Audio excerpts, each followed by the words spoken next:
ჩვენი სტუმარია ისტორიკოსი, საეკლესიო ისტორიის გამორჩეული მცოდნე პროფესორი სერგო ვარდოსანიძე, ადამიანი, რომელიც 10 წლეულების განმავლობაში ახლოს თანამშრომლობდა საპატრიარქოსთან და უშუალოდ მონაწილეობდა მისი უწმინდესობის არაერთი მნიშვნელოვანი წამოწყების განხორციელებაში. ბატონი სერგო დღეს უძღვებოდა ტრანსლაციას, ჩართოთ ბარემ ბატონი სერგო და საერთო ეროვნული მაუწყებლობის ეთერს, ასე ვთქვათ. მე მინდა მივესალმო მას და რა თქმა უნდა ბატონი სერგო თქვენ იფიქრიათ ალბათ ხო რომ ეს დღე დადგებოდა, იმიტომ რომ ხა უკვდავი არ არის ადამიანი. ბევრი რამ თქვით და ბევრი რამ მანამდეც დაგიწერიათ, ალბათ თქვენზე მეტი არც არავის დაუწერია ეკლესიის ისტორიას, მაგრამ კიდევ უფრო დავწუროთ და რაი რო გამოვკვეთოთ, რომელია ის მთავარი დამსახურება თქვენი აზრით, რომელსაც თქვენ როგორც ქართული ეკლესიის მემატიანე განსაკუთრებით აღნიშნავთ. თქვენ დღეს დღევანდელი ტრანსლაცია იმ მომენტში, როდესაც უშუალოდ სიონის დაგრძალვის ცერემონია გაწყდა, იმიტომ რომ დაწყებული იყო ჩასვენება მისი უწმინდესობის ნეშტით, ასეთი სიტყვა თქვით, რომ მორჩა დამთავრდა. რა მორჩა, რა დამთავრდა და რა იწყება? პირველ ყოვლისა მივესალმები თქვენს მაყურებლებს, ბატონო გიორგი და კიდევ ერთხელ უსამძიმრებ საქართველოს. დამთავრდა საქართველოს მართლმადიდებელი სამოციქულო ეკლესიის ერთი დიდი ეტაპი. ის ეტაპი და ის ეპოქა, რომელიც შექმნა სრულიად საქართველოს კათოლიკოს პატრიარქმა უწმიდესმა და უნეტარესმა ილიამ მეორე. თამამად შეიძლება ვთქვათ, რომ მე-20 საუკუნის 70-იანი წლებიდან 21 საუკუნის 20-იანი წლების ჩათვლით, დღევანდელი დღის ჩათვლით საქართველოს მართლმადიდებელი სამოციქულო ეკლესიის ისტორია ეს არის უწმინდეს და უნეტარესი ილიამ მეორის ისტორია. დიახ, ძალიან ბევრი რამ გაკეთდა. ამის შესახებ მე უკვე არაერთხელ მივეცი ინტერვიუ და ვთქვი, რომ საქართველოს მართლმადიდებელ სამოციქულო ეკლესიას, როდესაც სრულიად ახალგაზრდა კათოლიკოს პატრიარქი ილიამ მეორე ჩაუდგა სათავეში, მაშინ ჰქონდა უმძიმესი პერიოდი. ყველა თვალსაზრისით, ყველა მიმართულებით. დავიწყოთ იმით, რომ ეკლესია 1921 წლიდან, როდესაც ბოლშევიკური საოკუპაციო ხელისუფლება დამკვიდრდა საქართველოში, კანონგარეშე ორგანიზაციად იყო გამოცხადებული. იურიდიული პირის სტატუსი ჰქონდა მას წართმეული და შეიძლება ითქვას, რომ ხელისუფლება ნახევრად არალეგალურ, ნახევრად ირონიულ ტონში ესაუბრებოდნენ ხელისუფლების წარმომადგენლები სასულიერო პირებს. იყო ეკლესია მონასტრების დახურვა, ადმინისტრაციული წესით დახურვას თანდებდა სასულიერო პირების დაჭერები, დასმენები, 1000 უბედურება, დახვრეტები. ეს ყველაფერი გამოვლილი ჰქონდა ჩვენ ეკლესიას და 1977 წლის 25 დეკემბერს, როდესაც ახალგაზრდა პატრიარქი მოვიდა ეკლესიის სათავეში, ამ დროს ეს ყველაფერზე ეტყობოდა.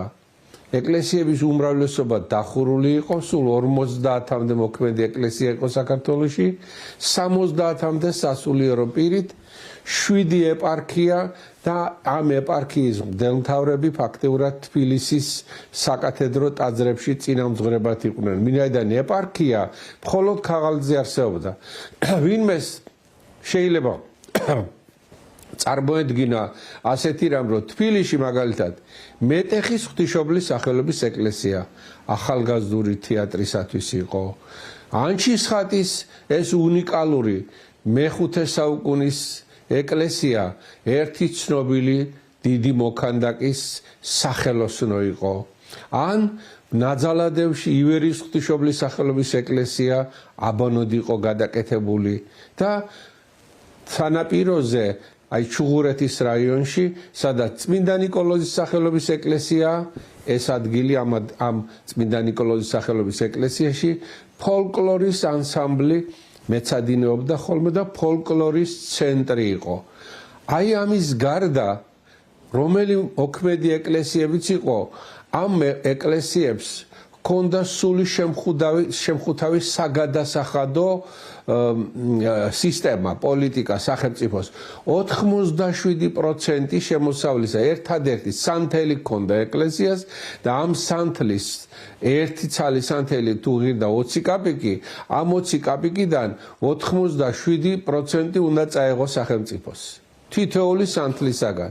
აი მეტი შემოსავალი ფაქტიურად არაფერი არ ქონდა, წიგნები არაფერი არ გამოდიოდა, აი ამ პერიოდისათვის ხატები არაფერი არ იყო, სახელოსნო არ იყო ამისი და აი როგორ გითხრათ, სიონის საკათედრო ტაძარი, რომელიც ახლა თქვენ ძალიან კარგად იცის, საზოგადოება ვიცის, სიონის საკათედრო ტაძარს გარშემო ლიტანიობით ვერ შემოუვლიდნენ ხოლმე დიდ დღესასწაულებზე, იმიტომ რომ გარშემო მცხოვრებნი იყვნენ, ოჯახები ცხოვრობდა და ამ ოჯახების ასე რომ ვთქვათ, საოჯახო სარეცხი გაფენილი იყო სიონის ტაძრის კედლებზე ჰქონდათ, მათ გაკეთებული ეს თოკები და აი ესეთი რა ეს სიტუაცია იყო. ვერ წარმოიდგენ. მართლა ძალიან რთულად წარმოსადგენია ბატონო, ნაწილი თქვენი მონაყოლისა მეც მახსოვს, იმიტომ რომ აი ფოლკლორის ტაძარში, წმინდა ნიკოლოზის ეკლესიაში მეტეხშიც ბავშვი, ასე ვთქვათ, ვარ ნამყოფი. მაგრამ აი სიონის ეზოში ეს მაცხოვრებლების პერიოდი აღარ მახსოვს, იმიტომ რომ მისი უწმინდესობის დრო მახსოვს პერიოდი და მისი აი ეს მცირე რეზიდენცია იქ და მისი ეს საოცარი გარემო, რომელიც იქ სუფევდა.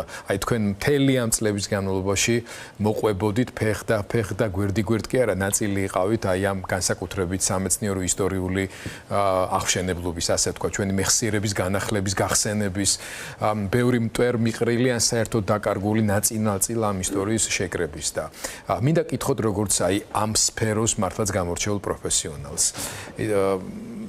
საქართველოს ეკლესიის ისტორია ასე ვთქვათ დალხინებულ მდგომარეობაში იშვიათად ყოფილა, რომ ასე ვთქვათ რა. მართლაც მოწამეობრივი გზაზე მოსიარული არის ჩვენი საქართველოს მართლმადიდებელი ეკლესია, მათი პირველი პირები განსაკუთრებით და მინდა კითხოთ დღევანდელ ფაზაზე. აი თქვენ თქვით რომ ერთი მნიშვნელოვანი ეპოქა დასრულდა, რა თქმა უნდა გადამწყვეტი როლი ითამაშა მისი უწმინდესობის პიროვნულმა თვისებებმა, მისმა ნიჭიერებამ, მისმა შრომის მოყვარეობამ, მისმა დიპლომატიურობამ, მისმა ასე ვთქვათ პოლიტიკურმა ტაქტმა, ფართო ჰორიზონტმა, გეოპოლიტიკური პროცესების სწორად ხედვამ, შეცდომებზე რეაგირების უნარმა, სახალხოობამ, აი ეს დაუსრულებლად შეიძლება ჩამოთვალოთ და გავაგრძელოთ. და ახლა დადგა დრო და სიტუაცია და მომენტი, როდესაც აი ამ ძლიერი ადამიანისგან შექმნილმა აღორძინებულმა ინსტიტუციამ უნდა გააგრძელოს ცხოვრება და სინოდში ყველა მისი ხელდასმულია. ძალიან სწორი შეფასება მიცავ ანისა და ბაღდადის მიტროპოლიტმა, როცა თქვა, რომ მისი უწმინდესობის მიმართ მამობრივი არ მარტო სიყვარულის, მე დავამატებდი ამას ალბათ, რომ მორჩილების განცდაც ჰქონდათ. კარგი გაგებით და ეხლა ამ სიტუაციაში ყველა ერთმანეთის ძმები არიან უფრო მეტად, ხო? იქ არის ეხლა ასაკობრივი განსხვავებები. დღეს მეუფე ანანიას ბრწყინვალე სიტყვა ჰქონდა, მოკლე, მაგრამ ძალიან საინტერესო სინოდის სახელით, რომელიც წარმოთქვა. რა თქმა უნდა, ასაკობრივი სხვაობები არის, მაგრამ ავტორიტეტი მაინც სხვა იყო მისი უწმინდესობის. აი რა გამოწვევების წინაშე დგას ახლა სინოდი და მისი ფუნქციის მათ შორის მართვა-გამგეობის წესების გათვალისწინებით რა შეუძლია და უნდა გააკეთოს ქართული ეკლესიის და ქვეყნის მომავლისთვის. საერთოდ უნდა მოგახსენოთ, რომ უწმინდესი კალისტრატეს შემდგომ, კალისტრატეს პერიოდში, ეს იყო 1932-52 წლები, ისეთი ვითარება იყო, რომ კათალიკოზის თანაის სინოდი შეიქმნა, ანუ სინოდის ასე რომ ვთქვათ, გადამწყვეტი როლი აღარ არსებობდა და პატრიარქმა აიღო თავის თავზე იმ პერიოდისათვის ეკლესიის მართვა და ეს პრინციპი მეტნაკლებად გაგრძელდა შემდგომი პატრიარქების დროს და რაც შეეხება უწმინდეს და უნეტარეს ილია მეორეს, ეს ისეთი პიროვნება გახლდათ, რომ მან თავის თავზე აიღო ბევრი რამ და მისი ეს საოცრად დიდი ავტორიტეტი, ის რომ მისი ნაკურთხი იყო ყველა მღვდელმთავარი, რა თქმა უნდა, მის სიტყვას აძლევდა განსაკუთრებულ წონას და ძალას და კამათი ესეთი აზრთა სხვადასხვაობა, ესეთ საჯარო თითქმის არ ყოფილა მისი უწმიდესობის პატრიარქობის დროს. სინოდის ხდომები წარიმართებოდა ხოლმე წელიწადში ორჯერ, რომელსაც თავმჯდომარეობდა სრულიად საქართველოს კათოლიკოს პატრიარქი და სინოდის უმრავლესობა ითვალისწინებდა იმ პოზიციას, რაც ჰქონდა სრულიად საქართველოს კათოლიკოს პატრიარქს. რაც შეეხება ხვალ რა იქნება და ზეგ რა იქნება. ზეგ და მას ზეგ რა იქნება, ეს არის დამოკიდებული ერთ რამეზე. პირველ ყოვლისა იმაზე, რომ სინოდის ყველა წევრმა უნდა გააცნობიეროს, რომ მართლაც განსაკუთრებულ ვითარებაში მოუწევთ მათ აწის საქმიანობა და სინოდმა პირველ ყოვლისა უნდა აიღოს გარკვეული პასუხისმგებლობა, უნდა შეძლოს კონსენსუსს მიაღწიოს ყველა მნიშვნელოვან საკითხზე, რომელიც ეხება ქვეყნის ტერიტორიულ მთლიანობას, ქვეყნის გამთლიანებასთან ერთად ეროვნული ცნობიერების გაღრმავებას და ყველა იმ აქტუალური პრობლემის მიმართ, რა პრობლემები საქართველოს წინაშეა, ერთსულოვან დამოკიდებულებას. ეს არის უპირველესი საქმე. ეს თუ არ მოხდა, ეს თუ არ იქნა, ბუნებრივია ჩვენ დღეს მთელი საქართველო გამოვეთხოვეთ მის უწმიდესობას, ყველანი ემოციების ქვეშ ვართ, მაგრამ ის რასაც ვამბობთ, რომ ჩვენ უნდა გავაგრძელოთ მისი გზა, მისი გზის გაგრძელება იქნება ერთიანობა და ყველა მნიშვნელოვანი პრობლემის ერთმნიშვნელოვნად, ასე რომ ვთქვათ, ერთად გადაწყვეტა. სინოდმა ეს უნდა აიღოს და ამ პრინციპით უნდა იხელმძღვანელოს მან, როგორც ამ 40 დღის მანძილზე, ასე იმ გადაწყვეტილების მიღებისას, რომელიც ეხება სრულიად საქართველოს ახალ კათოლიკოს პატრიარქის არჩევას. ძალიან დიდი მადლობა ბატონ სერგი. ამ დღეებში მომავალში მით უმეტეს ამ არჩევნების მოახლოებასთან ერთად თქვენგან ბევრი განმარტება დაგჭირდება როგორც არჩევნების წეს, ასევე სხვა პროცედურებთან დაკავშირებითაც და შეგაწუხებთ დღეს ძალიან დაიღალეთ, ძიმე ემოციური დღე იყო, ამიტომ აღარ მოგაცდენთ. მადლობა, დაგემშვიდობებით.